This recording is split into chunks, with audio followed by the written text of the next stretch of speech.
Folks, we are live. Welcome to Talking Crit. In This is this corner, weighing in at 240.2 pounds, that's you. Eric I'm Tenka, your bartender in the OSR. And tipping the in the scales at opposite corner, 309.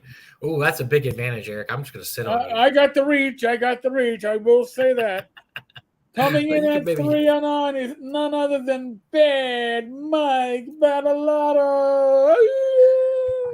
All Well, right. this is going to be a tag team because we're going to team up and tag team and then beat the crap out of a few of our our targets that we love to beat on this week. We're just gonna do like a punching bag. Well, that would have to be WotC.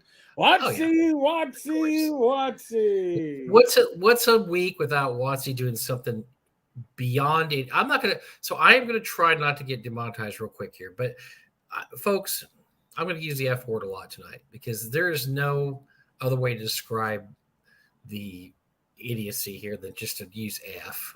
So I'm gonna wait a little while. I'm not gonna just fly it out there right off the bat, but we're going to talk about it, and this is just another example in the year of 2023, a long year. This year cannot be over fast enough for Watsy because I was telling Eric before the show, they don't have any feet to shoot off anymore. They've shot off so many feet, they're just like walking around with two peg legs. There's no more feet left to shoot off because they just keep shooting their foot off. And I don't know if this is It's just a flesh wound. I'll is this annoy the you to death.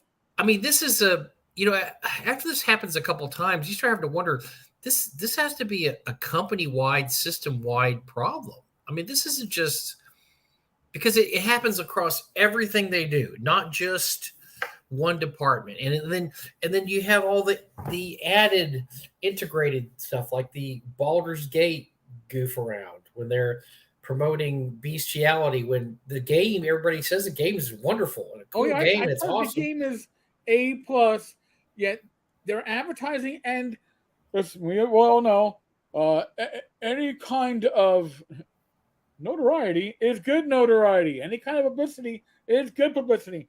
Not when people are talking about your bestiality sex scene, and then the article comes out like, "Well, Baldur's Gate had to hire its own voice actor just for the sex scenes." I mean, And I was telling before the show, it reminds me of the absolute unforced error of the D&D movie when the two producers sat down and yammered about, oh, this movie, we don't like men, and we're going to make fools of men. We think it's hilarious to see how stupid men are, and we're going to just make them dumb. And then we saw the movie that really wasn't in the movie. no. So we're like sitting there just scratching our heads going, why would you just make up something really bad about your movie when it doesn't have anything to do with the movie? This is kind of the same thing with the Baldur's Gate thing. Why are you concentrating on a scene that might not even happen? You have to make probably a series of very specific choices to even get to the part where you're being manhandled by Bear Man, and yet, so it's not going to happen to 95% of the people playing the game, but that's what they lead with. Oh yeah, we're going to talk about the bear sex, man. That's awesome. Well, what's Well, the point? Well, why not show us some combat scenes or some spells being cast, or just no, no, no. the dialogue You want to see options? man bear sex. It's like a scene from South Park. And yes, Matt, Joe loves him some Baldur's Gate 3, but Joe's going to be looking for the sex scenes and never get to them. So let's just He's going to try to make those decisions. He's like, okay, how do I have sex with the bear guy? He probably just won't hit it. It's just going to have to. probably not. He's going to mess up one line of dialogue, and that's it. He's done. He's over. So. Mark, yes, Donaldwood Kickstarter is killing it. It's Yes, and probably we'll going talk to about that too. hit It 600K amazing. within, I don't know, I would say before we're half an hour in. Right now it's at 594, 868. Mike and I are both backers. And I'm backing it when I said to myself like a month ago, I don't fucking need any more OSE. I already have OSE. And then I looked at It it. looks good though. I It looks went, cool. oh, my precious, my pretty. But we are going to cover Dollenwood. Yes. We're going to cover Baldur's Gate. We're going to Yes. cover AI. Heck, Yes. we'll probably even cover, or at least touch on, Hasbro's second quarter call. where Chris Cox revealed that it's always been all about digital. Which we That knew, which we were saying a year ago. So we're so prescient. It's amazing how it's amazing we not are. like they don't signal what they're going to be doing. Like, ooh, ooh. Uh, uh, Matt, that's the Oh, point. now Rob's trying to get some bear sex Okay, going. And that is the marketing they're pushing. Also, why the F is that even in the damn game? Because, yeah, exactly. Why are you shooting yourself in the foot with this stupid thing that may or may not even happen? What's because it's titillating and they get to giggle about it like little kids and think they're being so subversive because we have bestiality in our game. And it's just it's nonsense. It's going to sell 1 million copies anyway. So what's the point of this? I mean, who is this bringing in extra people that didn't already know about it? Like, oh, I'm into bear sex, so they call I want to do me a bear. I mean, and listen, by the way, not even inside jokes, right? It's 2 male druids, one of whom can turn into a bear. Oh yeah, and isn't that something that I mean? I worked for a month in the 6th precinct. 6th precinct is pretty well known. It's Soho in New York City, large gay population, and I had a gay man refer to me as a bear because he figured I was going to be hairy. oh, And I think the bear in that clip that we saw was a bit hairier than me. Just saying. And yeah. Rob has been happy about Talas, the 6 to the system. Yeah. But it doesn't make any sense that their marketing focused on such a tiny, dumb part of the game. It just shows you how their mindset is. They're just children and they don't think. No. And they like I said, they're going to make a lot of money on this game no matter what. It just blows my mind that they would choose to market that. Again in the call.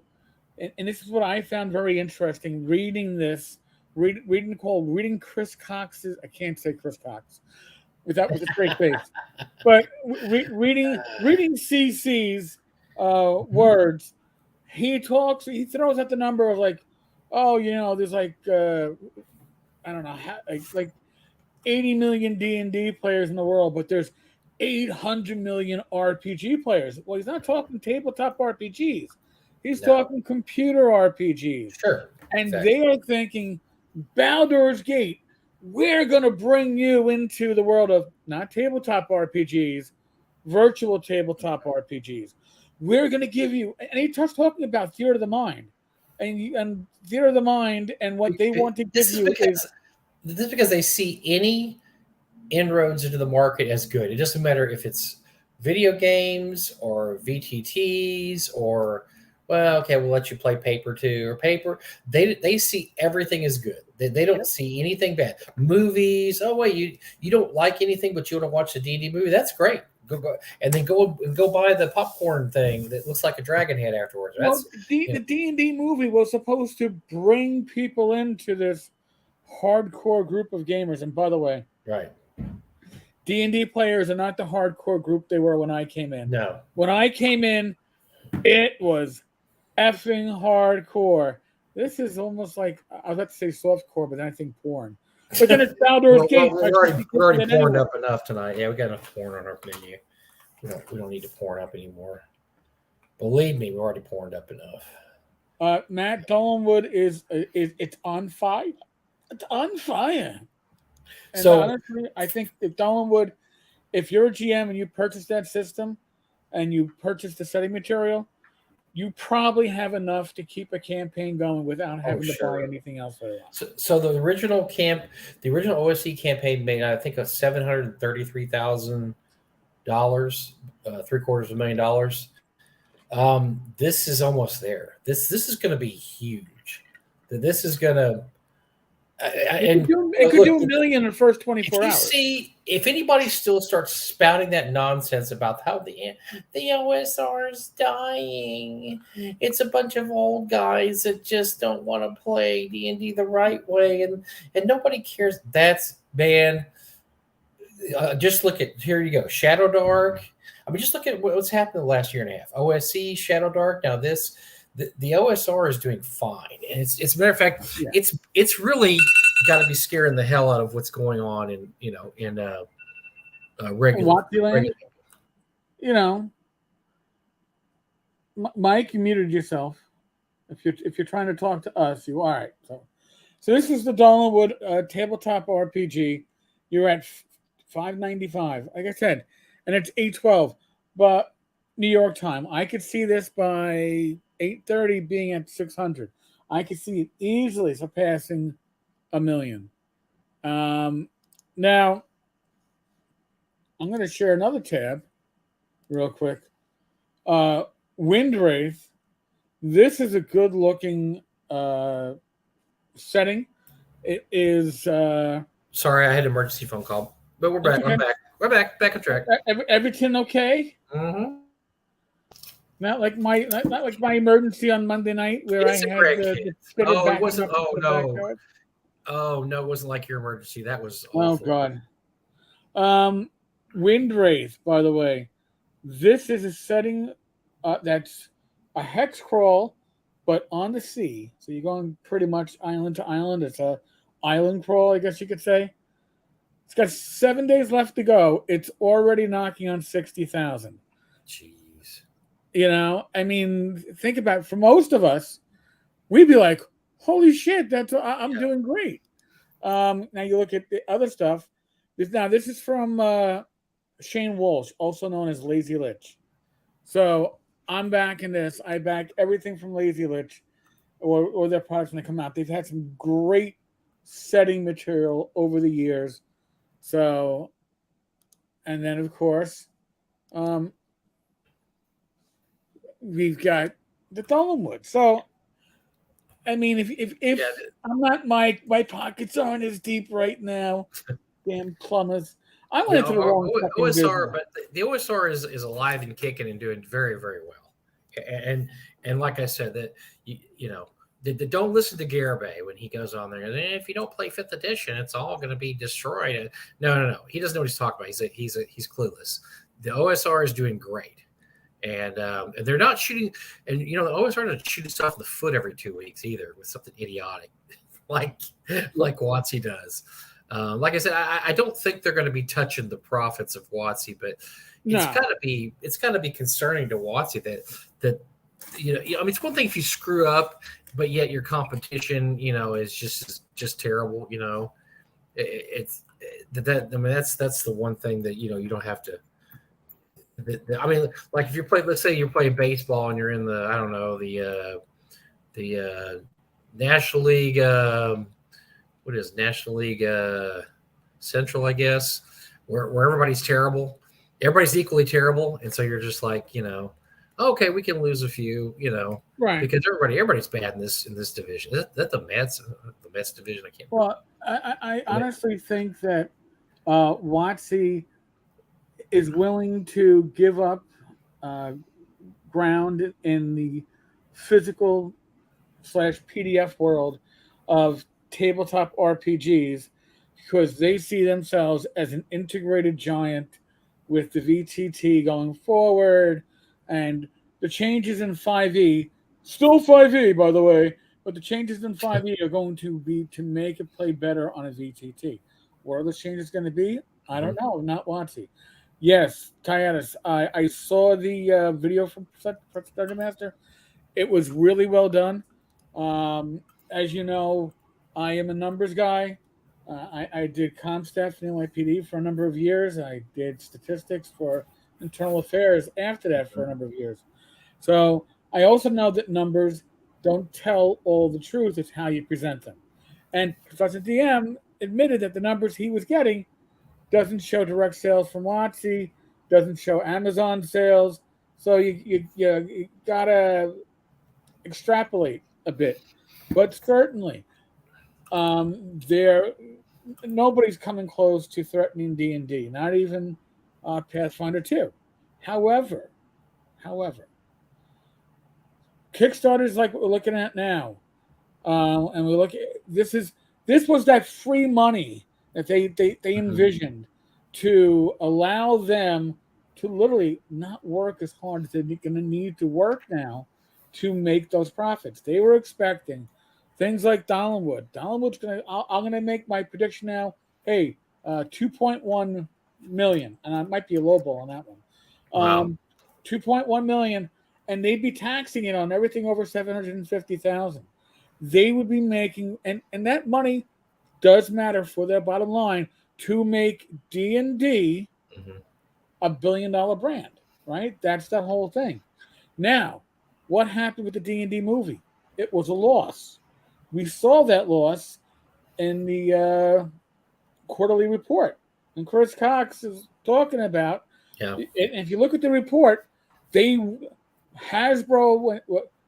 Listen, ignore the adjusted numbers because I've talked to a CFO, and adjusted numbers are there to make the stockholders feel better about their investment. Right. All right, but look at the pure numbers. Hasbro is down for the second quarter, but not just down because of the movie taking a hit. All right, it was down because D&D and Magic were down compared to the second quarter prior year. So there's a trend going on. Now with D&D, we know what that trend is. With D&D, we know it's an edition change that's going on. And what happens when you change editions? Which is why they're saying it's not a new edition. Please keep spending your money. But when there's a new edition, people hold back because they want to see what's coming. Is my old stuff going to be useful? Well, then you're going to have the segment in every single of D&D that I've already got my books. I'm fine. I play 2E, I play 1E, I play 3E, I play whatever. I don't need to switch.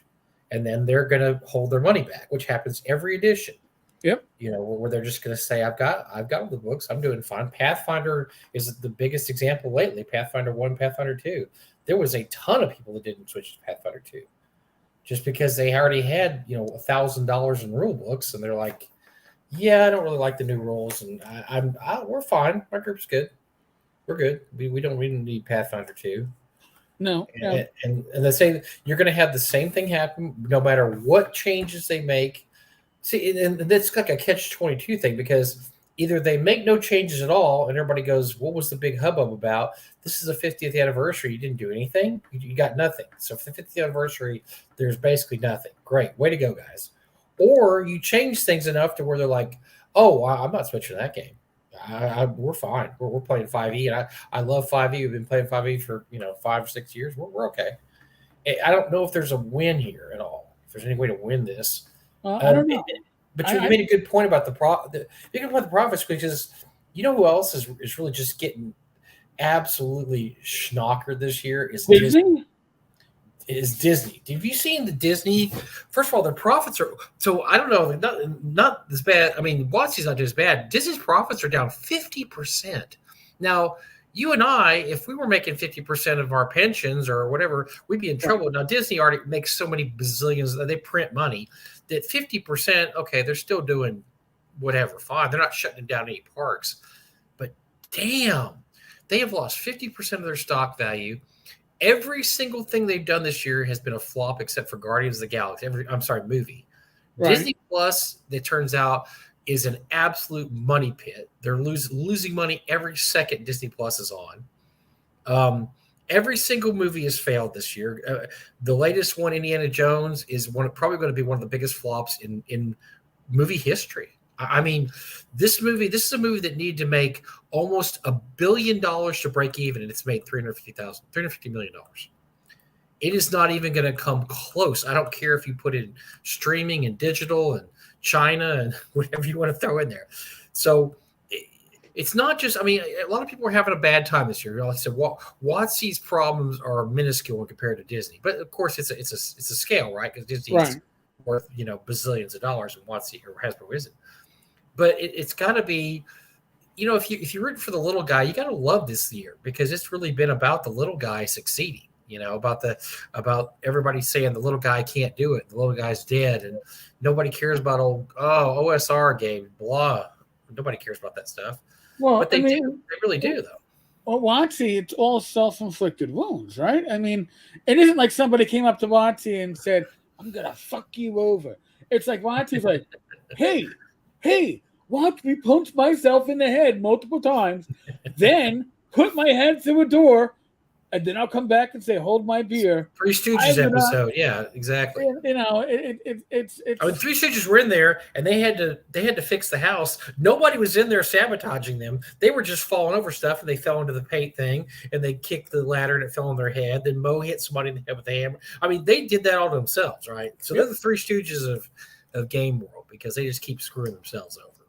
Now, I mean, I remember, slightly off topic, but not 100% off topic. I remember going from 80D, 1E to 2E. And we had the time of troubles. And you had those really shitty adventures that showed you the changes in the Forgotten It was Realms. really stupid, and you didn't need those either. That was so dumb. You didn't, but it kind of told you that what was canon before still existed. There are changes now that are changing stuff, but what happened before was the past. Mm-hmm. Well, WotC has announced, and this is probably their internal policy, that anything prior to 2014 is not canon, does not exist, is not canon until they put it into a product 2014 or later. So in other words, if you haven't, so theoretically, Greyhawk doesn't even exist.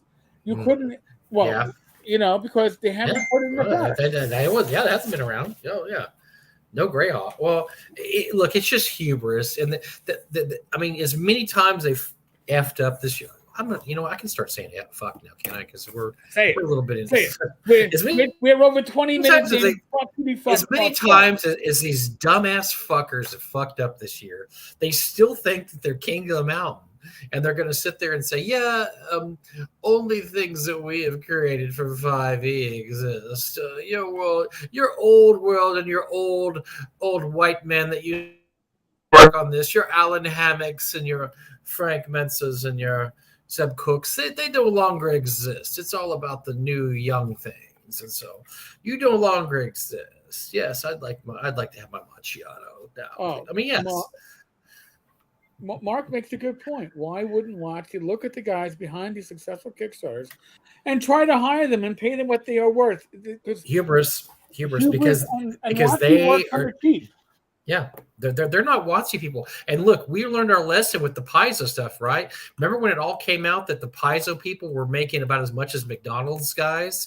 And they were all living in a really cheapo apartment complex. You should be happy that you're employed in the gaming industry. They had government housing. Your resume when you're working part-time at Wendy's flipping fucking burgers. What's the money they used to use? Company script? They were getting basically the Paizo workers pretty much paid company script because they were sharing an apartment that was owned by you don't share this apartment. You have to pay rent. Now there's 3 of you in there, and there's only 1 bedroom, so you got to figure out what you're doing. You can hot bunk it. Somebody has to work. You work 3 shifts, and everybody hot bunks it. Come on. Oh God! But I mean, that's pretty much what we're looking at here. Is there's no way they would hire anybody like Kelsey, because that would be admitting that they're not the best game company in the universe, and things they do aren't working. They would never do that. Could you imagine them hiring Gavin and having to admit that all the stuff we've been doing up to now really sucks, but this one Gavin guy is doing great stuff. There's no way they're going to give them a win. Honestly, do you think that any of the actual creatives, not the management gets paid pretty well at WotC, but the actual creatives, the names that you do not recognize, because, and I'm not just saying don't recognize them, but people who have like no track record of producing anything even independently, getting hired by WotC because I can put you in this little cubbyhole and you fill a requirement. Do you think they're getting paid a living wage? If the Paizo guys weren't getting paid a living wage, and Paizo was always the we love our employees company, and WotC is part of Hasbro, which is you're a cog in the wheel, do you think that they're getting a fair salary? I doubt it. No. but they're not going to come out. Nope. But again, remember, folks, if you are working for WotC, if you're working for Paizo, especially you're working for WotC, you better thank your stars. You're employed by WotC, because you know how that looks to the community. It looks amazing.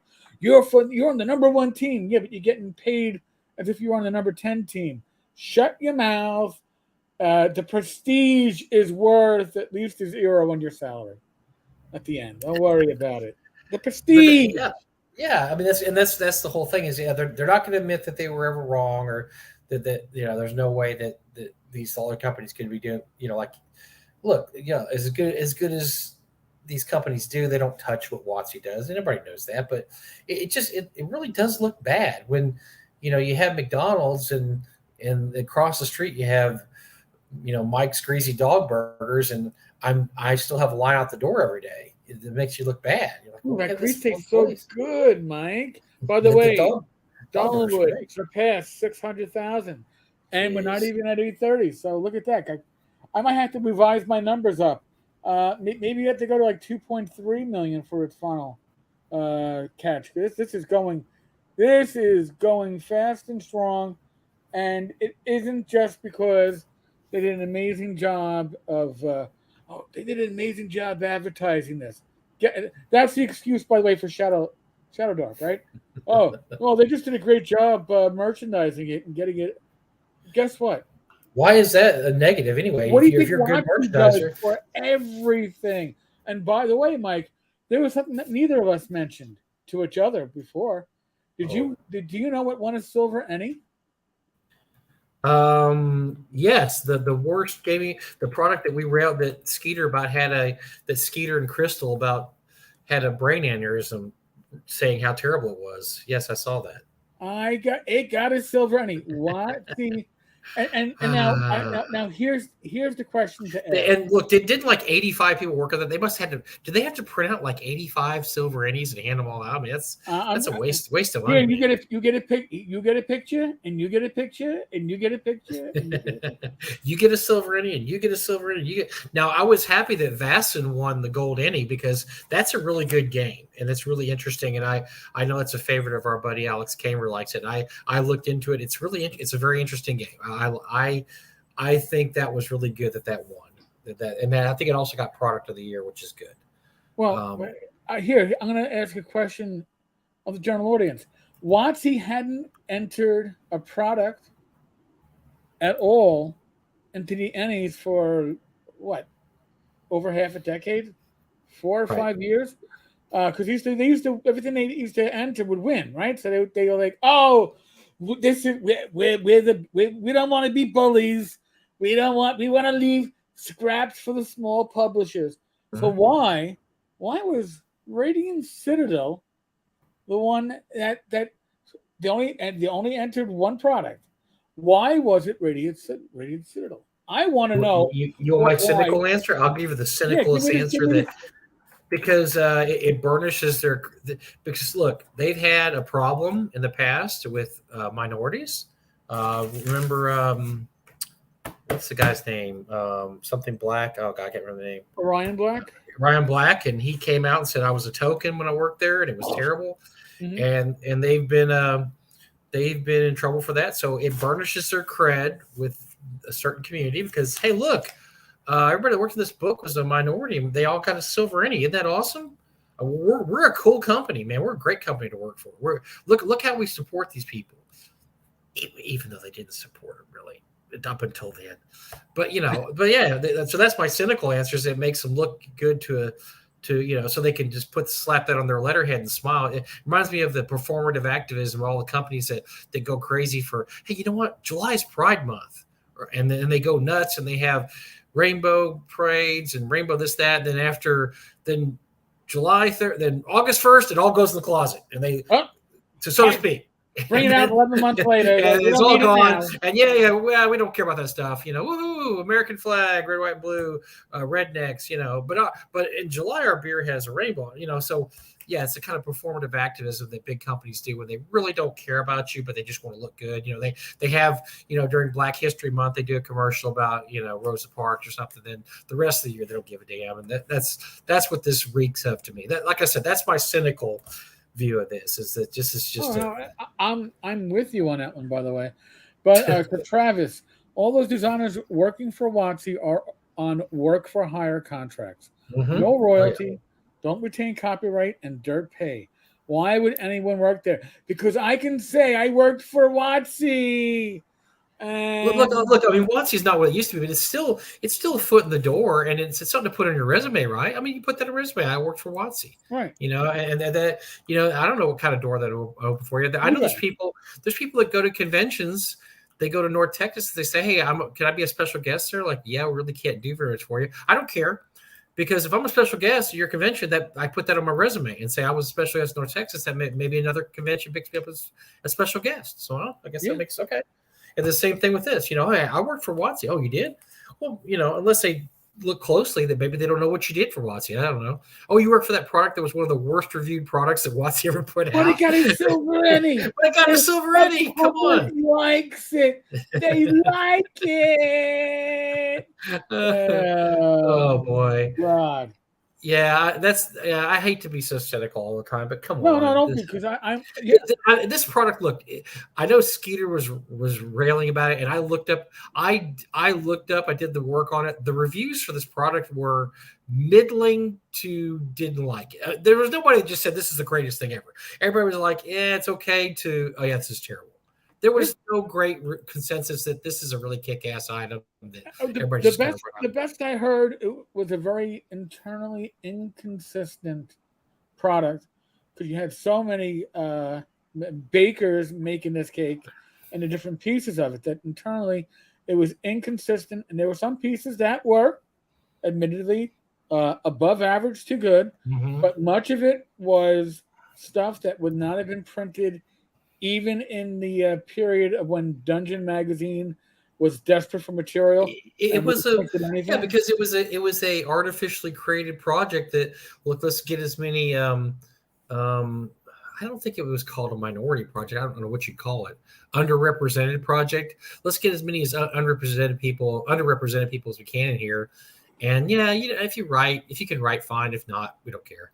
We just want your name on there. And so, the product was very inconsistent. There was apparently some really good stuff in there and apparently just some not so good stuff. So that's what happens when you create look, this is the definition of a committee project, right? If you have a committee, there's always let's say you have 20 people in your committee. There's always the 5 people that kick ass and get everything done. There's the 5 people that won't do anything and they won't show up and then nobody cares about them after the second week. And then there's the 10 people in the middle that kind of mill about and wait for, whatever.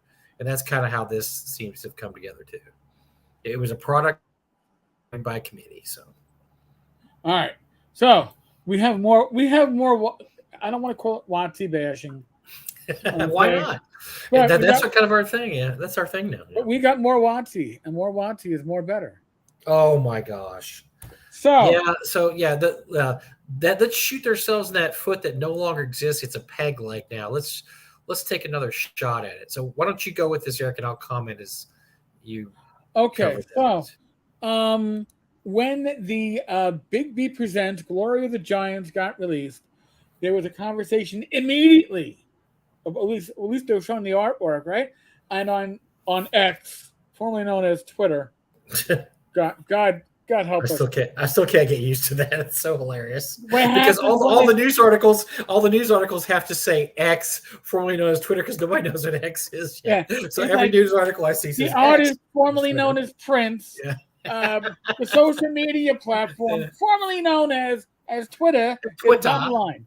But the artist was showing off their artwork, and it was revealed that he used AI art technology to enhance his work, or however you want to. I mean, I had people reaching out to me, non-artists, but people that are in the industry, so they're always looking at art, going, did you look at one of the two, I guess, hellhounds was all off proportion. It was Looked, terrible. looked like it had a Bad. broken leg. And this is the finished work, by the way, folks. The wolves had human hands for paws.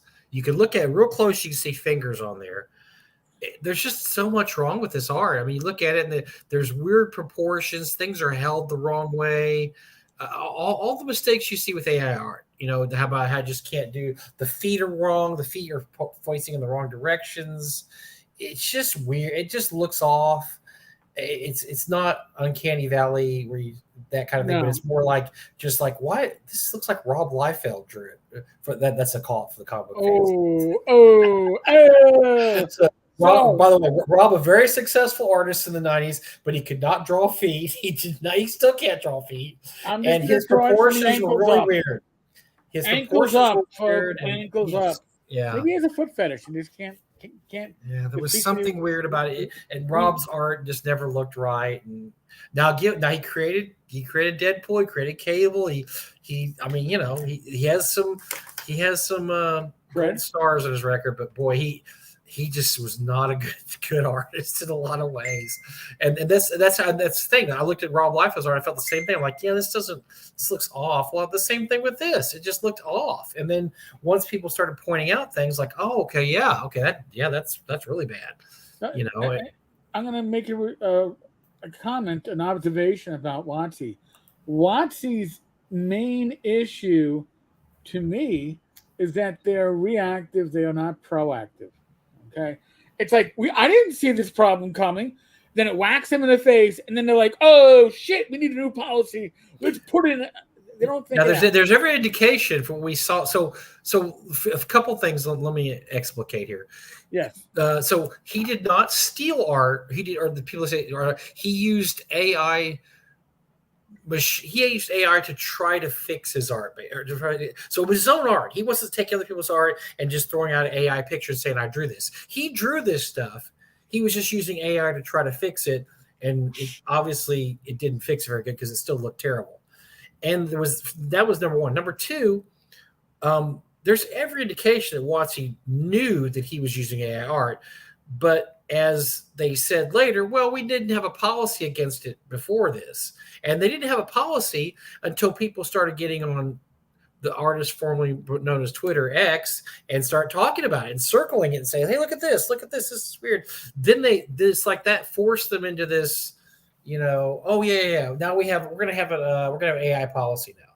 So they didn't have an AI policy. And so why does what makes a company use AI? Why are artists scared of this? Why are writers scared of this? Why are creatives scared of AI?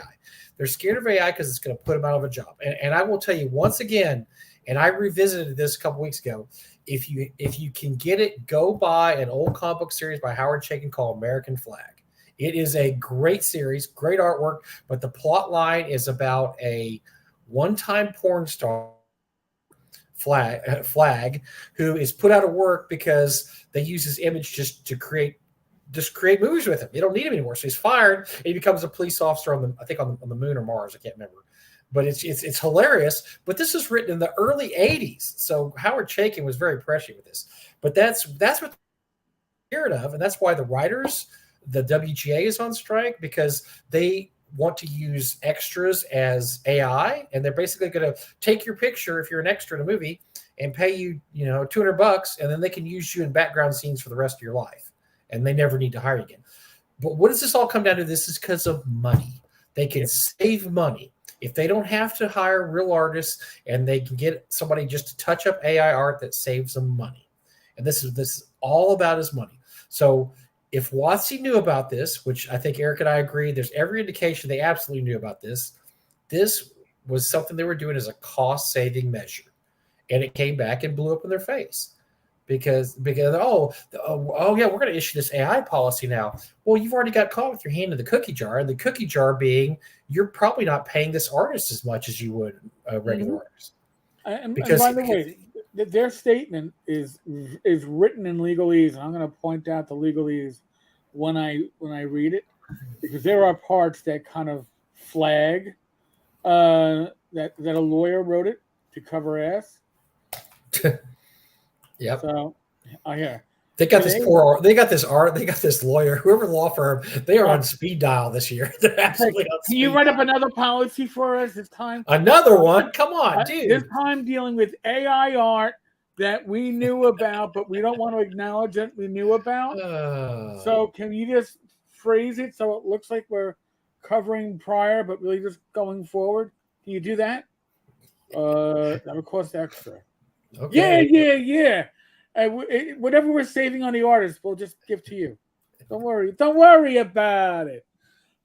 From D&D Beyond, August 5th, on AI generated art, and Bigby presents Glory of the Giants. Today, we became aware that an artist used AI to create artwork for the upcoming book, Bigby presents Glory of the Giants. Notice, they became aware it was used in one particular book. We have worked with this artist since 2014, and he's put years of work into books we all love. This part is irrelevant, right? This part, though, is to make it seem this is the first time he's used AI art. While we weren't aware of the artist's choice to use AI in the creation process for, wait for it, these commissioned pieces, which means, as people have pointed out on social media, this artist has been using AI in their art generation for years to some extent. And WotC knew about it, but they're saying, well, we didn't know he was using it in these pieces. We thought these pieces were going to be clean.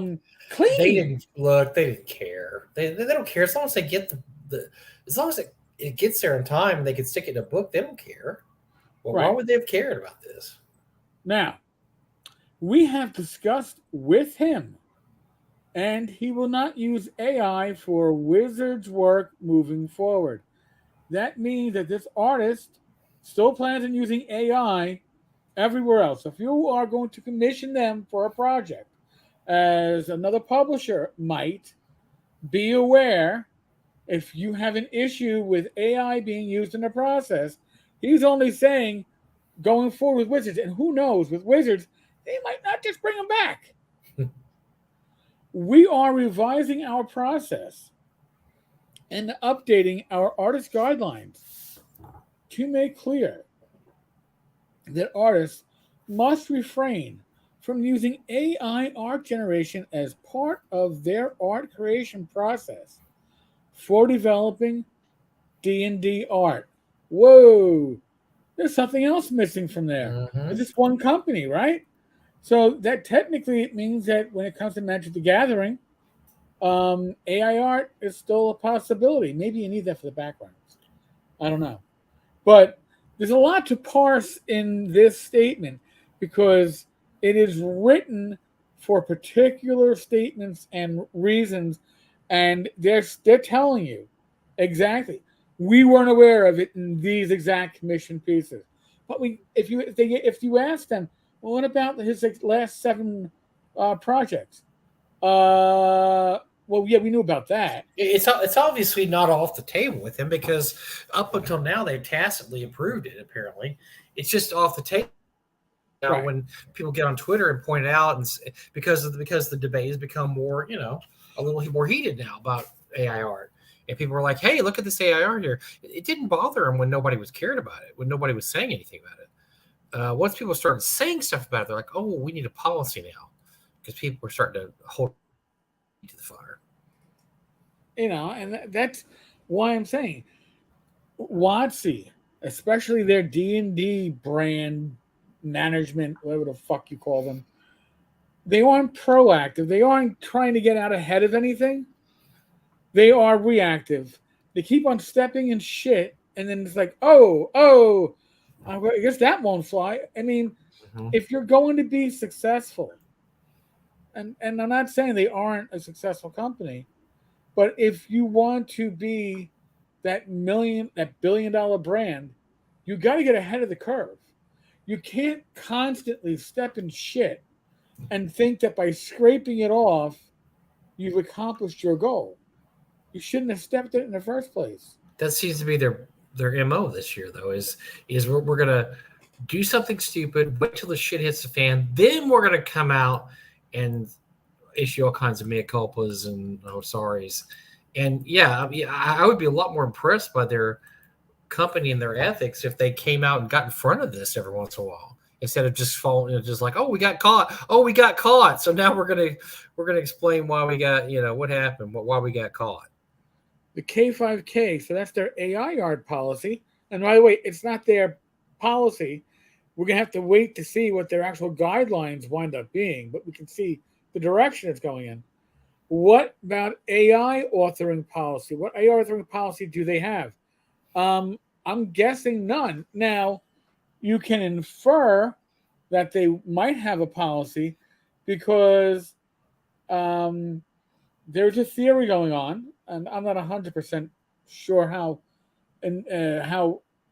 deeply I embrace this theory, but there are certainly aspects to it that make a lot of sense, is that the recent policy statement by DriveThruRPG and by Kickstarter regarding AI in the creation process, the theory is that this was driven by WotC behind the scenes.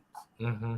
Yes. Because AI in the process drives down costs. Mm-hmm. And that's one thing that WotC, they're not going to be able to compete on that if they're going to be required to use real artists and real writers, but we don't know about the writers yet. So if you require publishers on DriveThru to use real writers, as poor as they may be, and I've seen some writers that could have been outwritten by AI writing, and AI writing sucks. Just where we are now. But 2 years from now, it could be writing like Shakespeare for all I know. Mm-hmm. We might get some more new Shakespearean style releases from AI art or AI chatbot or whatever. There's a reason why AI art is, well, so probably need to get Alice on here one time to talk about the AI. But the thing about AI is it's not intelligent. It's just it's an algorithm. It's a data gathering thing. And there's a lot of cases where AI has made things worse rather than better, because if they're like anything else, they're fed bad information, they'll spew out bad stuff. If you feed an AI machine Rob Liefeld art, you're going to get Rob Liefeld shitty type art. You're not going to get Frank Frazetta suddenly. You have to feed it Frank Frazetta to get Frank Frazetta. So based on what I've seen, I don't know how the writing can get better because it just can't seem to figure out. I mean, let's just say the writing's farther behind than the art is. The art's farther ahead than the writing. The art, you can at least generate something that if you took your time and worked on it a bit, you could make it look pretty good. But the writing, I mean, it gives you an idea, but you almost have to write the whole thing over again.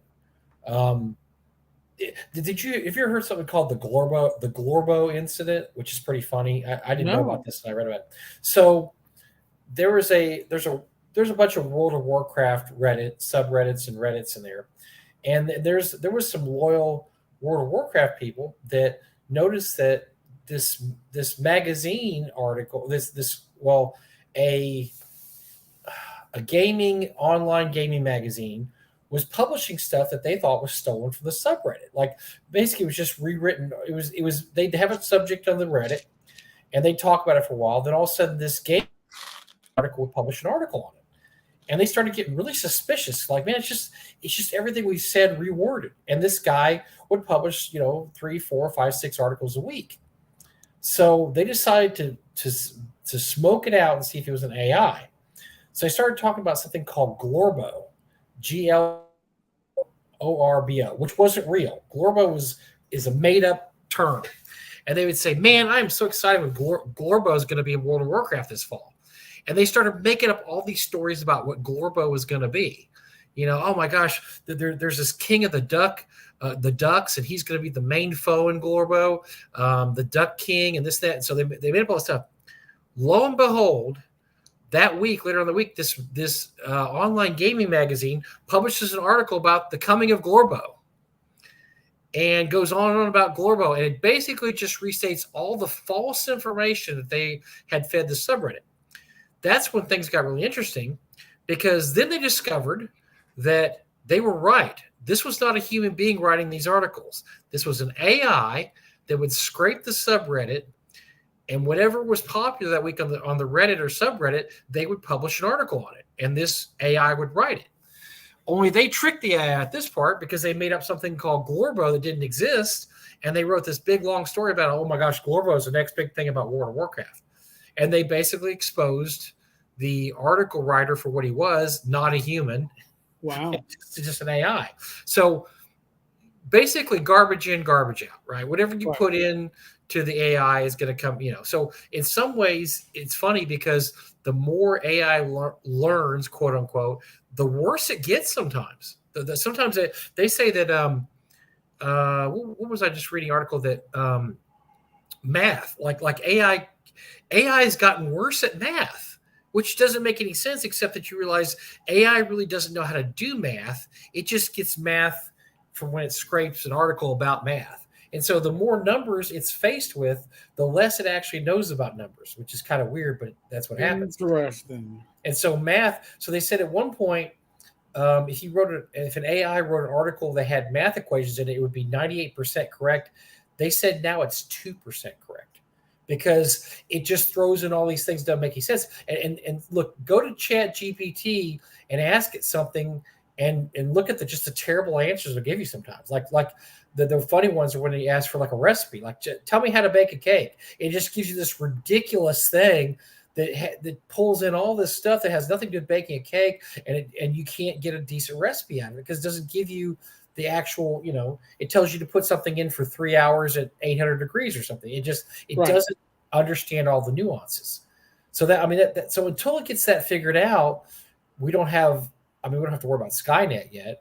But eventually it will get better. The art will get better. But I don't know, like I said, the writing, I don't know how you get that better to where it passes for a human being. Because what I've seen so far it's immediately obvious that either the writer English is not their first language, right, or it's AI. I mean, you can just tell right off the bat. It just doesn't make any sense what they're saying. And they have certain keywords they use, and they repeat things over, and just the way it just doesn't make any sense what they do. But I don't know. Look ahead to 2040. Just go to a point in time that's way ahead of when you and I are going to be really old men in nursing home. Go ahead 20 years. I don't know how good it'll be in 20 years. I mean, maybe indistinguishable from human writing. I think the curve is going to be shorter than that, only because of how quickly technology has moved in our lifetimes over the last decade, over the last 5 years. I think that it's going to accelerate. I would suspect AI is going to be able to produce work that I'm not saying to be bestsellers, but stuff that is, at least quality. John basically said what I wanted to say, but he was less long-winded than I was. AI gets dumber when it's scraping for other AI-generated content. That's kind of what I was pointing out with the math stuff. So the more math that AI gets, if it's not right math, then it starts giving you wrong answers, and it's really bad at math. And so, so John basically said what I wanted to say, is that AI can get dumber everybody thought it was going to get smarter. The more you put in, the smarter it gets. Not actually true, because the more you put in, you're putting in some wrong stuff too. You're putting in dumb stuff. You're putting in stuff. Yeah. Look, if you take all the novels in the world and throw them all in there, guess what gets thrown in there? The Twilight Saga. 50 Shades of Grey.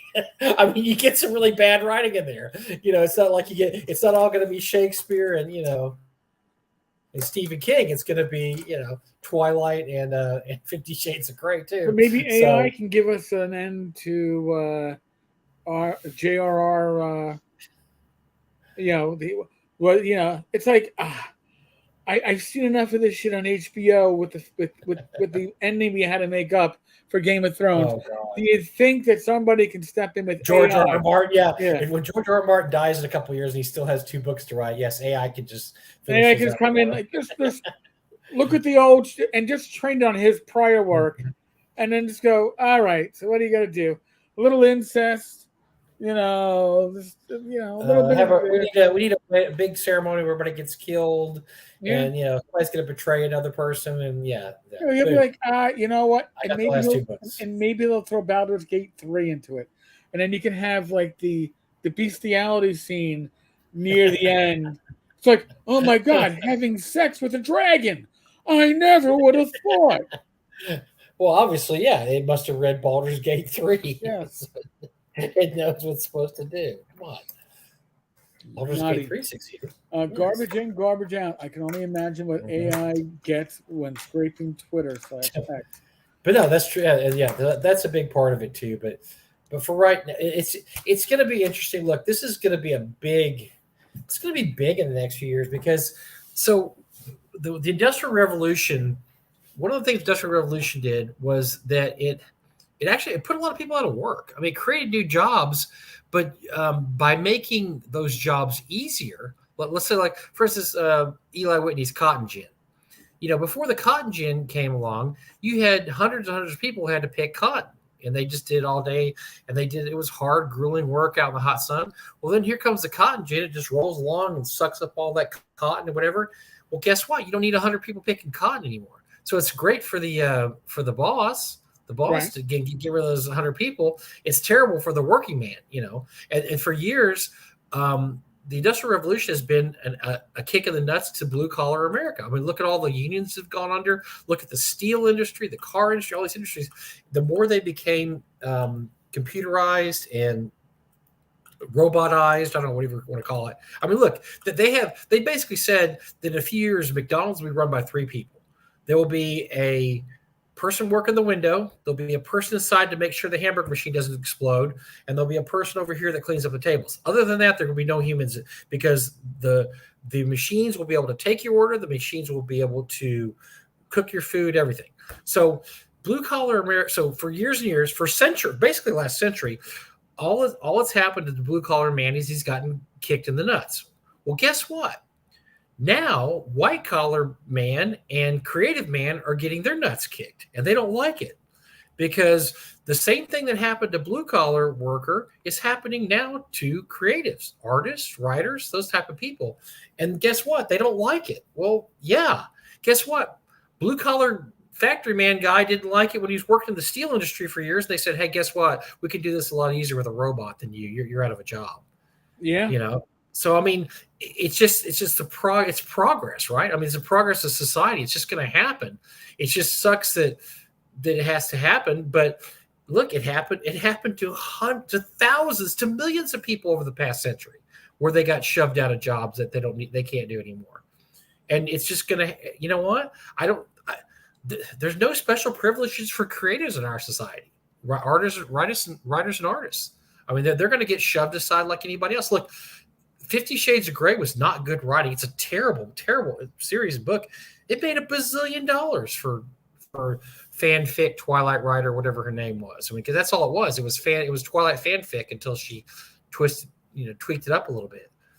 You're going to have somebody come along that's going to feed in a Stephen King book and Mazes and Monsters and Twilight, this, that, and it's going to go. It's going to spit out something that looks pretty good, and they're going to change a few words, and boom, they're going to have a bestseller, and they're going to make $1 billion. And then Mr. Creative Right over here in the corner is going to get really pissed off and say, "Well, how come? I mean, I'm writing as hard as I can, and I can't make $1 million." And in the computerized AI writer over here made $1 million. Well, it's not fair. I just think that it's just going to happen, and creative people who don't like it. All I can say is, well, for 100 years, guess what? Blue collar worker man didn't like it. And they kept losing job after job after job. And it's going to happen to you too. Yeah. I don't know what you do. Learn to code. Isn't that the answer, man? Learn to code. And if you can't, learn to code. Yeah, that was yeah. Well, let's tell the artists to learn to code now. You can learn to code, artists, and that you still have a job. And look, so here's the other thing too. If you look at the AI and our friend Alice Pang has told us about this too. Right now, AI art doesn't, as we see by this case of the artist for WotC. It doesn't look right. You need somebody to take an AI. And I think a lot of people got the wrong impression when AI art came out. They thought that I would just sit here and go, I need a dwarf with a battle axe and this blah blah blah blah, and it go bing, and this perfect picture would pop up. And I didn't do anything. Look, I got this perfect piece of art. And Eric and I know that's not how it is. I mean, we've seen art prompts. Right. Sometimes it looks terrible. It looks awful. It looks terrible. You have to get in there and you have to fix the art. And you know what? Sometimes it's not faster than actually drawing it from scratch, except that maybe you don't have the talent to draw it from scratch. Maybe you're just good enough to take what AI has already done and rewrite it or redraw it a little bit. So in that case, I don't know if it's really, it's creating a new job for people. Their new job is going to be feeding prompts into AI and then, redrawing it to make it look good, or saying, oh, there's 6 fingers on every hand here, or there's too many teeth in their mouth. I need to fix all their teeth and fix their fingers. And this guy, oh wait, his head's facing left. I want to make his face right. Blah blah. I just don't know how you stop it, Eric. I don't know how you stop this. You can do like they're doing now and say, don't do it, don't use it. But you know as well as I do that AI art's going to be, it probably be. And okay, let's look at it this way. What if I just used AI art as a prompt? If I would have to tell them, right? They're not going to be able to know if I use AI as a prompt or not. I would have to actually sit down there and tell them. By the way, I used AI as a prompt for this. Oh, you can't do that. Oh, guess what? I'm just not going to tell you next time. Right. I'm going to use AI for a prompt and then just not tell you. And then how are you going to prove I didn't draw it from scratch? Right. Even with writing. I mean, it's like, they have all these, like, they have decks of cards that you can use for, for inspiration for your writing. What if you're just going to use Chat GPT as inspiration for my writing? Yeah, I've already seen Chat GPT throw out some really good ideas for Dungeons and Dragons adventures. And I would look at it and say, you know what? There's a germ of a good adventure here. Now, it's terrible. The Chat GPT writing's awful. But the idea's not bad. I could use this idea. I can work with this. Well, who's going to know you did that unless you tell people, oh yeah, I use ChatGPT for all my ideas. There's no way they're going to know. And this is what's going to be a big issue coming up, because you watch, somebody is going to get banned from somewhere for using AI, and they're going to say, I didn't use a bit of AI. Yeah. And but they're going to, what are you going to do? You're going to have falsely labeled. Well, that's the whole thing. Like, the drive-through policy basically encourages people to tattle. Sure. Same thing with the Kickstarter policy, and who's going to tattle? Is it going to be the consumer or is it going to be a competitor? It's going to be like you learned in IA, Eric. It's going to be the ex-wives. It's going to be ex-wife. It's going to be an ex-wife and her business partner. Isn't that who used to tattle in IA all the time? Yeah, internal affairs. Pretty much. So in this case, it's going to be competition, right? Like, it's like, or former employees, I was a former associate. We already have shit like that going on. And what do? They tend to invent shit. So they're going to make that accusation. Oh, yeah. Mother Father Games, all their artwork. I know they credit John Doe or Jane Doe or whatever. But that's all AI art. And now you can have somebody who's going to have to sit down at drive-thru or Kickstarter and start reviewing that art and make a discretionary call. Yes. Because that's what it comes down to. It isn't just like, oh, well, here, let me take out my handy-dandy AI art detector, which even that's going to be wrong, right? So they're going to make a discretionary call. And just like then you look at it like, of course, you have to kind of validate your source when you have these accusations. It's gonna be a mess, Eric. It's gonna be, and then you have people that look. There's a thing in comics called swiping. Artists in comics swipe all the time, and sometimes it's deliberate, sometimes it's kind of hidden, but sometimes it's obvious. Like, you'll see a cover, like a real famous comic book cover, and everybody will do their own version. Oh, it's a homage, man. It's a homage. It's a homage. It's a homage. Okay, so what's the difference between homage and having AI steal John? Okay, I just saw a really nice homage the other day to his cover for X-Men 137, where Phoenix dies, and Cyclops is sitting there and Jean Grey's doing this, and then somebody did a homage to it for like the Incredible Hulk. Well, then what's somebody going to say there? Whoa, hold on. Did you create that or did AI create that? Because that's not an original piece of art. Well, no, it's a homage. I did it. Are you sure? Because it looks like somebody else's cover to me. Well, it is somebody else's cover. It's a homage. Wait, hold on. What's this homage thing you're talking about? This looks like you just copied the cover. And it's gonna be ridiculous. It's gonna get absolutely ridiculous at some point. And we live to see it. We're going to live to see the ridiculousness of people getting accused of things they didn't do, of people having to prove negative. I mean, how do you prove you? What do you do? Somebody says, "Oh, you used AI art." No, I didn't.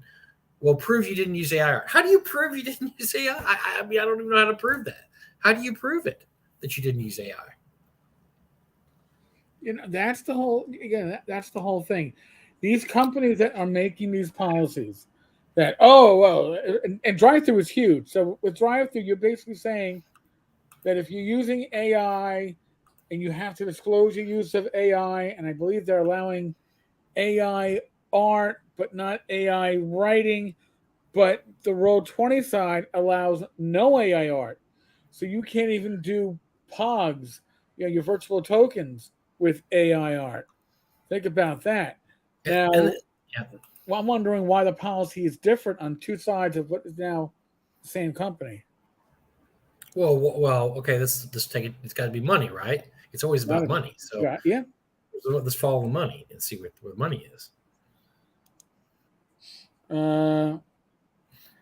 Travis, a friend of mine was in a gallery art show that was all artists inspired by H.I. That's kind of what I'm talking about. They basically use Geiger's concepts to make their art. How different is that from an AI trained on Geiger? I'll give you another example. So if you like to read Pulp Fiction back in the 30s, I was a big Doc Savage fan. I used to read all the Doc Savage paperbacks, and Lester Dent wrote about 180 Doc Savages. Well, he had like 7 plots, right? And he reused the same plot. Okay, the evil genius creates a device that does this, and he touched the war. Okay, plot number 2 is, I mean, you know what I'm saying? He just had 7 plots. He'd rotate those plots, and so how is that different from using AI? I mean, you can pick out 8 Doc Savage books, and 3 of them have pretty much the same plot. They just changed the name. So what happens when regular people do that? I mean, is that considered, you must use AI? Well, no, I didn't use AI. I just reused a plot. I mean, romance novels have like 5 plots, right? The people who write romance novels, they laugh about that. They brag about it. We just have like 5 or 6 plots, and we just, I mean, there's no way people can write that many romance novels. No. It just doesn't make sense. And they reuse the same plot over and over again. So how is that different from AI at a certain point? Or how would you not detect that it's AI? You'd say, look, this book is the same as this book, the same as this book, same as this book. I know it is because they all have the same plot. Yes, it is. They are exactly the same, except I wrote them all. I did not use AI. I actually wrote them all. Well, I'll prove that you wrote. Oh, I can't prove it. Yes, Terry. Just like DEI managers, RPG companies drop out, hire AI detectives. Maybe they can all be one and the same. Hey, it's a new job. So all the people that are going to be put out of job because of AI, there's a bunch of new jobs that pop up. AI detectors, exactly. It's going to be like Deckard in Blade Runner, right? They're going to come in, do the little machine, and be able to tell if you're a replicant or not. So, Jen. I've seen art where artists did not cut off the bottom where it shows did use AI and claim they didn't. I swear I didn't use AI. The bottom says Midjourney. That's my signature. Joe Midjourney Jones. That's how I self-identify myself as an artist. I self-identify as Midjourney. Yes. And of course, I never had any artwork ever published before because I'm a hidden prodigy known as Midjourney. Midjourney is just my name. Hey, Foodly, welcome. We got a bunch of people popping on here. Yeah. Tonight. That's good. By the way, so we'll get next week, in the next 3 or 4 weeks, we're going to have special guests. So this is the last time you're going to get to see us just yammer on about whatever. For a little bit. You'll get one of these again, but you'll get one of these again. But we're going to have Ben Burns, Tom Wilson. I'm hoping we're gonna get Jen and Zach to come on the last weekend or the last week of the month when they're in town. So for ReaperCon. So, and you know what? We'll get Jen on no matter what. I don't really care about Zach, to be honest with you. We could just get Jen on. That'd be awesome. So, if you've seen one Zach, you've seen them all. yeah, Zach talks about the same things. He does that small published seminar, blah blah blah blah. Nobody cares about that. We want to hear what Jen's up to. You know, what's going on, waitresses in the sky. You know, and how what she's doing. I mean, what Bill's up to. Tell us all the dirty Bill stories at Frog God. I mean, yeah. So we really have Jen on anyway. So I'll see to see if she can get on here. But yeah, so you get to hear us yammer on one more night about this. But we're glad everybody. We enjoy the yammering. Yeah, but I'm still upset we haven't pushed over 3,000 subscribers. What's going on with this? Dude, we're stuck.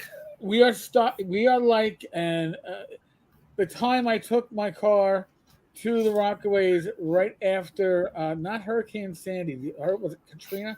The storm before that, which was it was Sandy. My son wanted to go out and check it out, and we were out by I guess the 100 or 101 precinct, and I parked in sand because that precinct had gotten wiped, and I parked in sand, and then I tried to get out of it with front wheel drive, and it wasn't happening.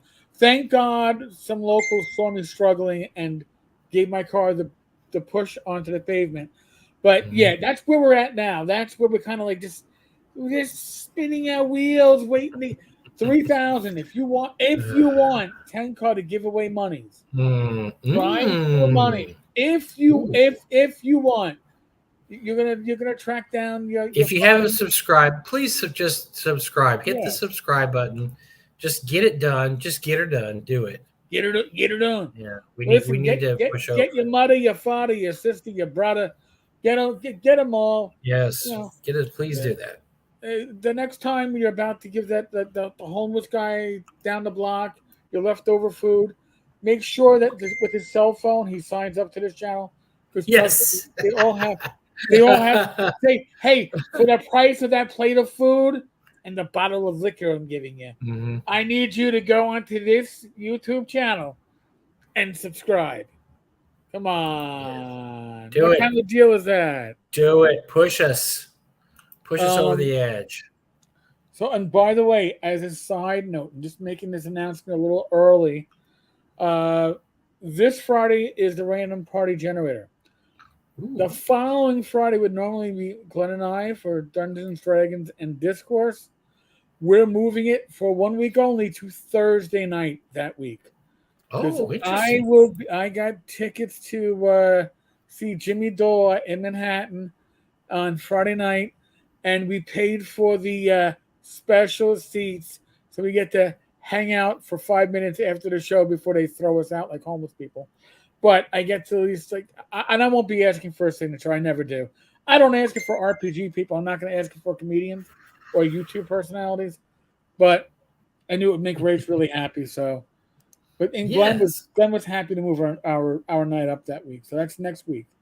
Clark's World has been having a big problem with AI submissions, and supposedly had developed some method to identify them. I can see that. Yeah. Well, so I understand part of the drive-through anti-AI is basically to preserve sanity, because look, just think of the worst thing somebody can do, and somebody will always do that one worst thing, right? So let's say I go, you know what? I'm just going to have AI write 25 adventures. I'm going to barely edit them, and I'm going to throw them up on Drive-Thru RPG next week. And you know what? Since AI did it for me, I'm going to do it again the next week, and the week after that, and the week after that. I'm going to have 100 adventures up on Drive-Thru in a month, because that's what I'm going to do. And here's what's interesting. It's already happening on Amazon. Amazon is having to try to stop this huge wave of they call them fake books, because that's what people are doing. They're writing these provocative titles, and they're having AI write a short story or a book, and then they're publishing it on Amazon. Amazon can't keep up with just getting rid of these things. They can't get rid of them. because they're popping up so much, and you have somebody actually buy the book and read it and go, that was garbage. That was an AI created book, and then they have to report to Amazon. Then Amazon takes it down. So I don't know what they're going to do about it. They're swamped now with AI submissions. See, there's some garbage on Amazon that probably would have been better if it was written by AI. But do you mean Dave Johnson? Dave Johnson? Well, that he would have vastly improved it by getting He's AI writing to new help. stuff, by the way. He's got a whole new. I don't want to call it homoerotic, but I read some of the stuff that somebody posted he did. That's some pretty awful stuff. That would be vastly improved by AI. Yes. Vastly improved. AI would be like, because that's oh my God, this does not compute. No, that was he's an awful writer, but I mean that's kind of how the person like him makes his money too. He publishes garbage stuff with a provocative title, and somebody buys it, and then they regret the purchase a couple hours later. But he made his $2 or whatever, his $1, and they're thinking, well, it only cost $1. I don't know. So that's how I think a lot of this AI stuff will go too, because somebody will buy a bunch of AI adventures, go, yeah, that wasn't that great, but I got a couple of good ideas about it, and only there was pay what you want, and I only paid 25 cents a piece, so whatever. That's what they count on, right? They count on it being cheap enough that nobody's going to care about it. But it's going to happen, man. It's going to happen. Let me tell you about this new Roman-inspired setting I'm submitting to TriTech called Lorem Ipsum. Oh my God, folks! If you don't get the joke, I can't help you. Tis a good one, sir. Tis a good one. So yes, so WotC once again, dollar short, day late when it comes to their AI policy, which tells me that they're having to scramble to probably fill it. They probably had 15 projects going with AI art that now they're going, oh shit, we gotta find something. This new policy. Oh no. Can you take the AI out of your art? What? We just changed. We just had a big policy change. Sorry, man. Yeah, so just Photoshop the AI art out of your art.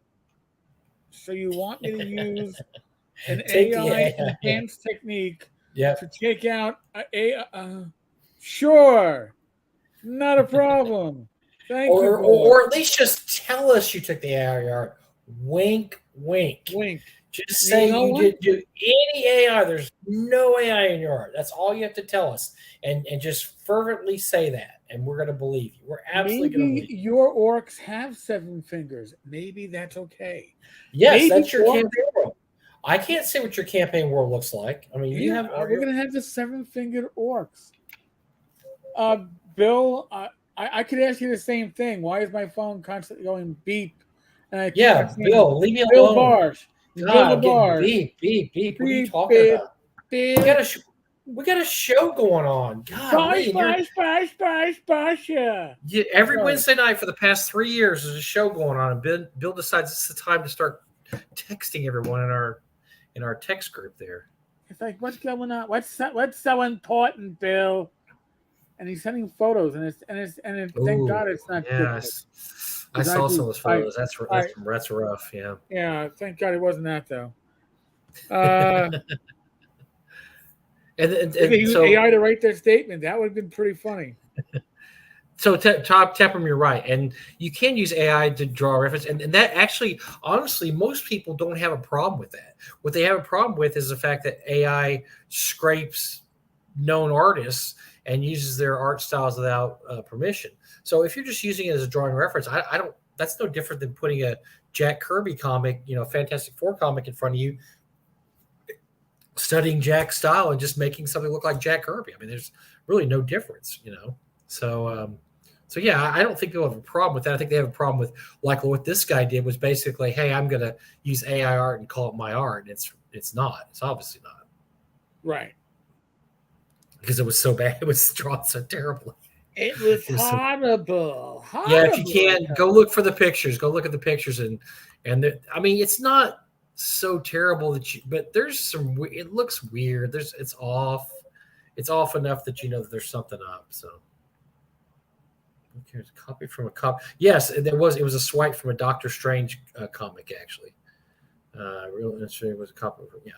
So yeah, matter of fact, the dirty secret of the OD&D books, there's most of that art in there was swiped. It's all swiped art from comic books, but mostly Doctor Strange, a couple other comic book swipes. I think there's a Steranko from Agents of Shield swipe in there. So Nice. yeah. It was Greg Bell. I think Greg Bell was swiping quite a bit. So he was the early AI. He was using copies of other people's work. So. But it wasn't a computer, so it was okay. He was just swiping. Right. It was tracing paper or that little light setup that you can kind of capture and then draw on top of the So one the solution image. so Terry said one solution to AI getting into rugby was to be going old school and commissioning actual drawings paintings. Well, I mean that's what I mean. Tom and I do that for our basic expert series, but it all comes down to money. And there's some smaller publishers that, well, they say they can't afford. So I don't have a problem with that. Okay, I'm going to get on my soapbox here. Probably piss somebody off out there. You should be able to afford your own art. Or stock art. Buy stock art. It's Stock art there. is everywhere. So I'm just going to give you a small example. So Tom Wilson and I do this series called Basic Expert. We've done 3 modules in it. The first module, B2.5, we had an original cover by Ray. I can't remember.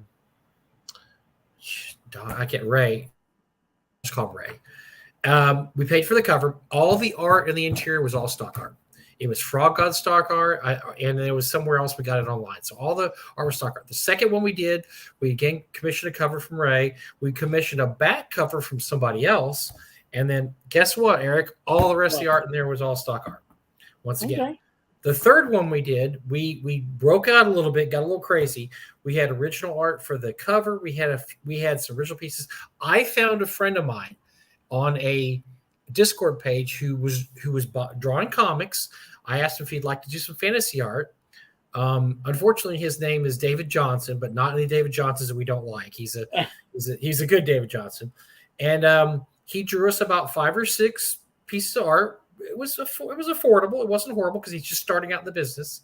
Right. And look, I'm not a rich guy. Tom's not rich. Tom's rich. We were able to well illustrate all of our modules using stock art and a few original pieces. So I understand a lot of people starting out and say, well, I can't afford to buy art. I have to use AI art. I don't buy that necessarily, Eric. I'm sorry. I just don't. I think you can do it. I think between stock art and maybe spending a few $100 on a couple of new pieces, I think you can do it. I don't think you have to use AI art. Okay. Yeah, I mean, I use stock art. I've commissioned art, and I've commissioned art and James Shields for the as yet to be published second printing of Continual Light, but we'll get there. And Fugly says, I'm true. Lichtenstein's art, man, he there was a lot of controversy about that for years, about the stuff. Because for those who are not familiar with Lichtenstein stuff, go look it up online. He takes comic book panels and blows them up and he's basically these copies of comic book panels. And a lot of people for a long time said, well, that's not art. He's just copying a comic book panel and blowing it up, putting it on a thing and selling it for millions of dollars. So there was a debate for a while. Is that art or not? Because it's I'm not as familiar with your channel, but yes, I know Lichtenstein, that was a huge, still is to this day, about whether or not what he was doing was just plagiarizing other artists. So, and then it has been a topic of conversation for quite a while. That's why I think there's a lot of outrage going on now that I think in the long run it's not going to matter, because I think it's just going to be like anything else. It's going to be like, hey, my buggy sales were down last year, Eric, because these stupid cars are selling like crazy. And I don't know what I'm supposed to do. What am I supposed to do? Who wants a car anyway? Yes. Why would They're you want noisy, and you have to put gas in them, and you can't just feed them oats like you feed your horse. It's just, right. And horse people are buying them. It's good for the garden. Come on. And so, yeah, and then eventually you just don't have any more buggy sales, and you have all car sales. And so, I I feel bad for creatives. I think there'll always be a place for creatives because, look, I haven't until I see a book written as well by a machine as a human. I'll believe it, but I haven't seen it yet. So I think humans will still be able to write books, and humans will still be able to draw original art better than AI also. So, oh, James is here. Great. Just It's in never a time bad for us time to sell say, camera, right? yeah, James, you dropped in just before we dropped out. Wow, look at that. Go figure. Yeah, James. No, we did not talk about B. Arthur tonight. So if you want some spank bank material, you're going to have to go episode of Maud and maybe undo that. Maybe get that Christmas, that holiday special going again. So I'm gonna need. You gotta cleanse it. You gotta have a little mental cleansing there. I can't get enough these Tic Tacs. Oh, I need some Tic Tacs. So we beat up on. So did we beat up on WotC? It's not pleasure to talk to. Do we beat up on WotC enough? Yes, I agree. For it's not unusual to top it with sorrow. Yes, I show up at airport and leaves just like my wedding. Ouch. Okay, well that's a self burn. I like that. I'll allow that. I'll allow that. Self burn. We'll allow that one. Yeah, it's okay. You're allowed. So we beat up on WotC. That's the. Just stay tuned. They're going to do something stupid again in another couple weeks, and we'll report on that too. So they'll do something ridiculous. Oh, we didn't talk. One thing we didn't talk about this week, Eric. That we got some time. Gen Con was last week. They had their largest crowd ever. Did you see how many people they had there? I'm gonna guess. Take a guess. 75,000 people. Oh, Jesus! Largest crowd ever. And not by just a little bit. I think the last time they counted was 65, 68. So they had almost 10,000 people more this year. And I don't know if you saw the pictures. It looked nuts, man. Oh, it was a cattle drive. There were people. Everything I read about Gen Con, honestly, was people bitching about Gen Con. And we're not even talking about the pallet of $300,000 worth of collectible cards that just kind of. How have they not caught the guys? Their picture, if I knew who they were, I'd know who they were because you can see their face. I mean, they didn't even bother to wear masks, and they just hooked up a pallet of Magic cards and strolled on out with $250,000 or $300,000. And not for nothing, all right? It's not like you can resell them easily on a. Hold on. Not that many, not for a while. No. Maybe what you can do is you're gonna like literally be filling, landfill with commons and uncommons. You just can be looking for the rares and ultra rares because you can't even store that shit. You're gonna spend a month just going through it. Well, James mentioned the Lorcana kerfuffle. So basically, Disney had a new card game, and everybody had to have a piece of it because, of course, it's a new Disney card game. And there was a gigantic. I guess I don't know if you heard about this, Eric, but basically, what happened was people were getting in line early to be able to line up and get these cards because they had special exclusives. But the problem was there was about 3 lines. And some really weren't even lines. There were just a bunch of people that were waiting in line. Then a whole bunch of other people just run up to the front and say, yeah, we're not in line, but we don't care. We're not going to get in line. And nobody was forcing them to get in line. The staff just said, we're not dealing with it. The security said, we're not dealing with it. So it just became this mad free-for-all as soon as the doors were open. Everybody just shoved it in there because there was no lines at a certain point. And then when you got in there, you had to form another line because so you got on there and then you ran to the booth and then there's another line at the booth. And then those lines didn't really become lines either.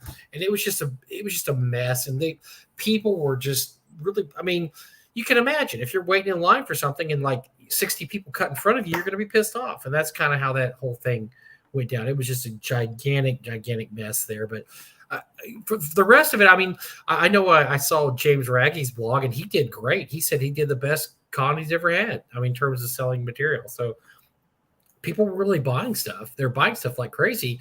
I think it was just, and then somebody else said that the auction, they had to move the auction to another hotel this year. They said it did great. They said they made more money than they've ever made in the auction. Really? And they sold more stuff.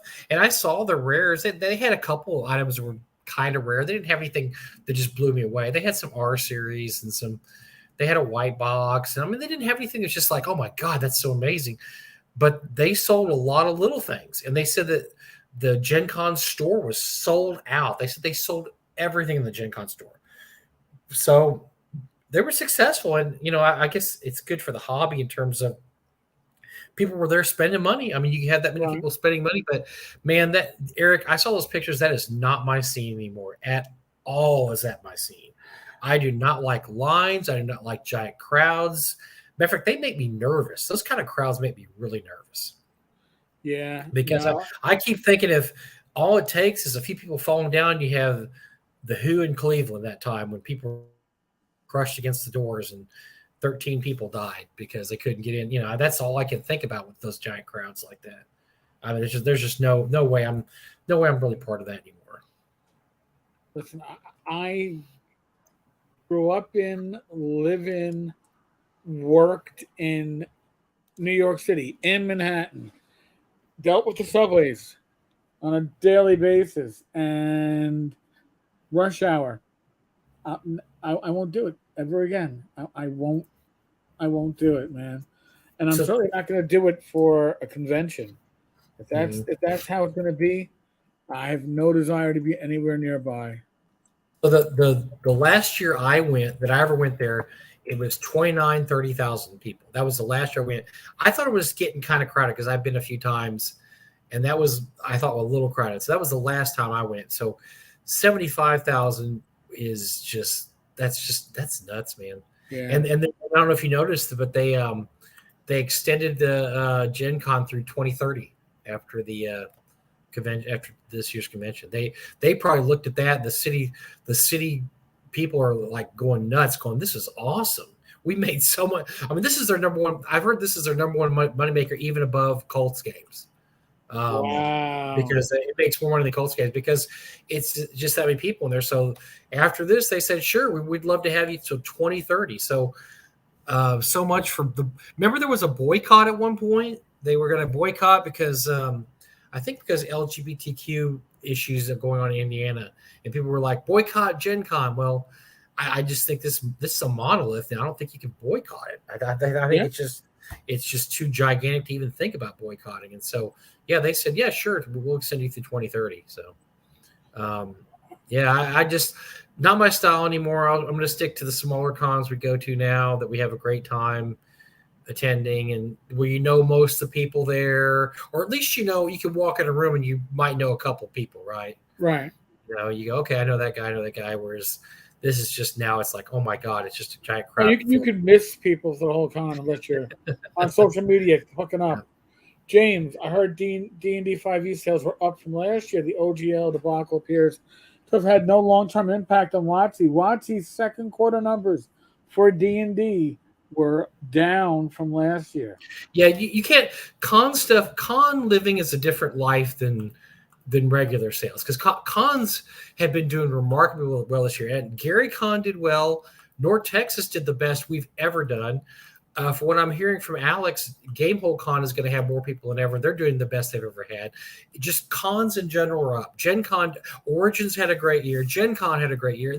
All these cons are having great years. That doesn't necessarily mean anything in the broader scheme of things. So, I suspect everybody. I mean, and everybody I talked to, like I said, Raggy, I think he had the best day he's ever had at Gen Con, and he had the best Gen Con he's ever had just by reading his posts on Facebook.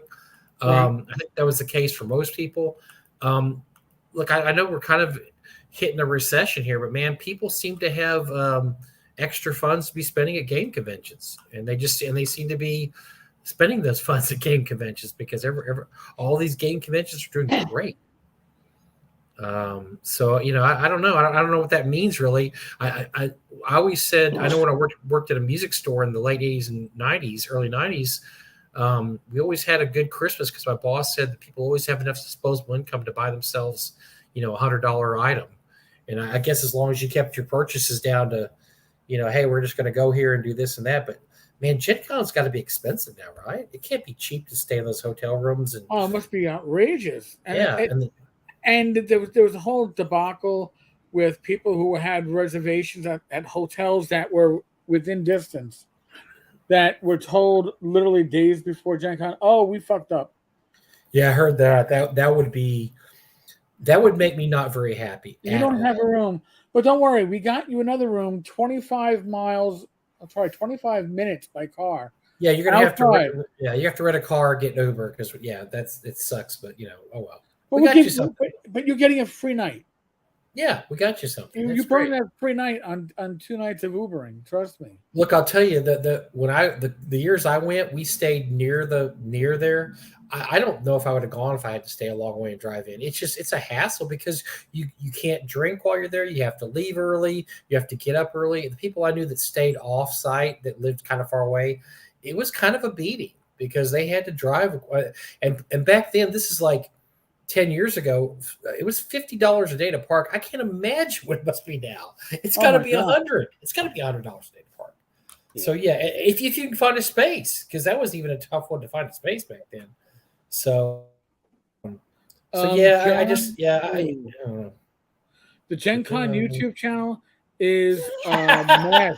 we've talked about It, this before, Eric and I. this, Yeah. now, last year, Mike and I were watching Mhm. that, and they didn't know who the Gygax brothers were. They didn't know It's what was a going on with any of this stuff it was in the these industry. four ladies who were picked because they must have did check boxes. I don't know. I hate to impugn them, but they were not very knowledgeable about gaming at all. I mean, No, you could Eric and I right now could find five women we know that were much more knowledgeable than those four or five women.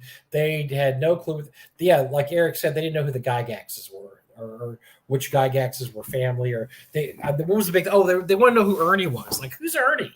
Is he a kid by? I think he's a kid by Gary and somebody. I mean, they remember they just trying to figure out who Ernie oh was. yeah, Couldn't it figure was out it who was was his parents. bizarre, and Yeah. not for nothing, they could have spent, like Mike and I do, at least 20 minutes throughout the week looking up stuff. Hmm. So, and when I say that, I'm saying it facetiously because you probably just do it inadvertently. But they could have spent, if they were going to make this their topic, you need to do a little research on your fucking topic. Yeah, it was embarrassing. That was an embarrassing moment because I think they concluded that Ernie wasn't really the son, or he was only a half brother to. It was weird. I mean, because it would take you 5 minutes to go on Wikipedia. It took us 5 minutes to go on Wikipedia to find out that yes, Luke, Ernie, and the three sisters are all Gary and Mary Jo's kids, and and Alex is Gary and Gail's kid. I mean, that's very easy to do. It's very easy to look up and find that. And Yeah. so, yeah, for them to get that wrong, and I heard through the grapevine, which and I don't know if it's true or not, that they got a very angry call from somebody that might have been a Gygax afterwards, who didn't call them, called Peter Atkinson and said, "Who are these numbnuts you got running the show here?" And they had a talking to afterwards. Just what I've heard, just a little Yeah, and I birdie on think the they were wall. off the air after that. But yeah, that show is not indicative of really anything. That's just a that's just a joke. That stupid Gen Con YouTube channel. But yeah, I mean, look, I have to say, as somebody that runs a con and as a collector and as somebody that loves games, I do like the interest. I like seeing the interest like this. I like when people are interested in gaming. Look out my business is to buy, sell, and trade on eBay and online. It helps my business. I've done really well this year because people are really interested in collecting stuff. I've had a great time going to North Texas. I think I'm going to have a really great time going to Game Hole and going to Long Con this year too, because I mean they look like they're going to be full of people and have a lot of fun. So I do like when the hobby's popular like this. I don't know how much of it is the upcoming 50th anniversary. I don't know how much of this is post COVID and everybody wants to get out of the house and do fun things. I mean, I don't know what's really causing it. And what's weird is from if you listen to the news, people have less disposable income than they normally have because of the recession coming. So I don't know. I don't know why it's doing this, but I'm happy to see people out there gaming. I don't care if it's not the game I like or not, or the con I love or not. So. But Yeah, I'm just happy to see the people there doing it. I, I'm happy with North Texas, Shire Con, Total Con. I love Game Hall, but probably not not this year for me. Of course, North Texas is the be all and end all. You can't do that. But by the way, I think I talked my wife into ShireCon this week too. Not this year, but in a Okay. future year. I think I talked her to ShireCon. Nice. I kept talking about, Noise. and so I think I convinced her we can drive up there too. We because she'll be retired. We'd have to take about 2 weeks off, but I think. Well, here's the thing. She goes, well, if we drive up there, we're going to need a little camper or something. So this is her backdoor way of getting in the camper she was been wanting to buy for the last 5 years. Is okay. Well, if we go to ShireCon, then we need to get a camper so we can camp out there. So we can camp out there. I'm like, you're right. You kind of backdoored me on that one. So yeah, we may go if we go to ShireCon next year. We may be hauling a little casita or something. I don't know. Nice. Interesting, sir. Interesting. 50th anniversary of what D&D died 25 years ago. That's the kind of pessimism I like to see, folks. It's dead, damn it. It's dead. It died 25 years ago. So anyway, Gen Con, huge success. Good for everybody. That I heard some people had a good time. I heard other people didn't really dig all the crowds, but look, it is what it is. It's going to get bigger and bigger and bigger, and I think I'm through. Eric's probably through too with those kind of gangbangs. Yeah. I'm going to stick to the small con, the few thousand people where you can have a great time, and it's kind of like the cons I used to go to when I was a kid. And I think that's what I'm going to stick to from here on out. I really don't. I don't need to get all the new dealer stuff right off the special offer table, and I just want to go and have a good time and hang out with my friends. Not James Bond. James Bond's not my friend. If he goes to a con, I probably hey, James, you better be bringing. I wouldn't go. No, you better bring the proper bobblehead, sir. You better bring the proper bobblehead.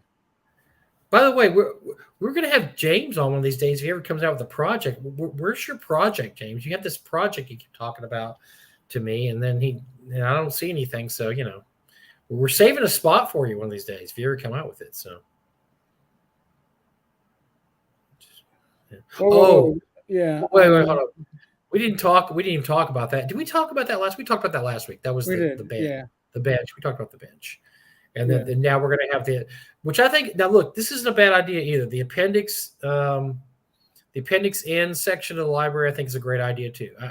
I'm not saying these are bad ideas. I'm glad if these are Paul's ideas, they're good ideas. But I think everybody spent $200,000 to see a statue.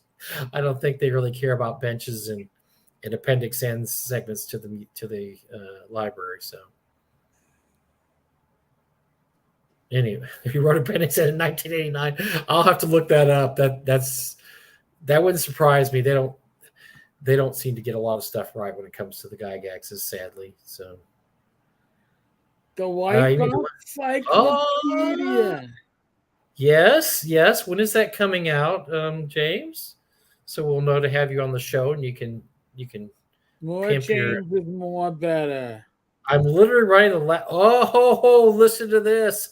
This is you better get it out soon. I don't know if you're looking what Dolanwood is doing, but I think the temperature for the OSR stuff is doing really well right now. So you need to come up with that quick as you can, buddy.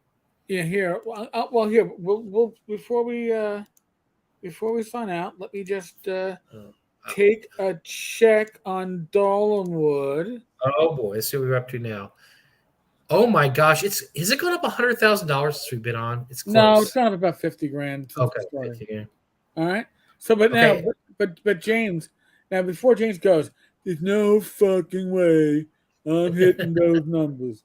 I'm going to show you something, which is by the Lazy Lich. And James, you've been in the hobby long enough to recognize that. Mm-hmm. Look at this. By the way, I just backed Windwraith too. I just backed it. It looks really good. Yeah. $60,000 there. Week to go. That might bust $100,000. You never know. And that's a little guy. That's just a dude, man. So yeah, Windwraith is essentially a hex crawl over the water, hitting islands and stuff. And it shows you how to do hex crawls. It's got a whole system. Yeah. It's very interesting. So All right. Well, I think we covered about everything we had to cover tonight. We got some good shots in there. Thank you, Chicken Dinner. It does look really cool. So I was like, yeah, I got to back it. Yeah. Lazy Lich does some good work. Always. I read the description. I was hooked once I read it too. So, all right, folks, we're gonna wrap up on this kind of short note. Once I finish the draft, I'm picking up my publishing partner. Once I have something presentable to show you, Mike, I will come on. Please. All right. We my heart, need you. My heart, be still, my beating. We need some James Bond. We need some James Bond. More Spawn, please. Did I miss the autistic paladin creating deck of many things? Oh discussion? no! We're seeing it. All right, listen, L. I got a feeling that's going to pop up on Friday's show. Yes, that's a Friday show discussion right there. We will let Joe and Matt run with that ball. Oh boy, yeah. Maybe even Greg, because that is the I created it. My family created the deck of many things. Okay, that's news to Gary.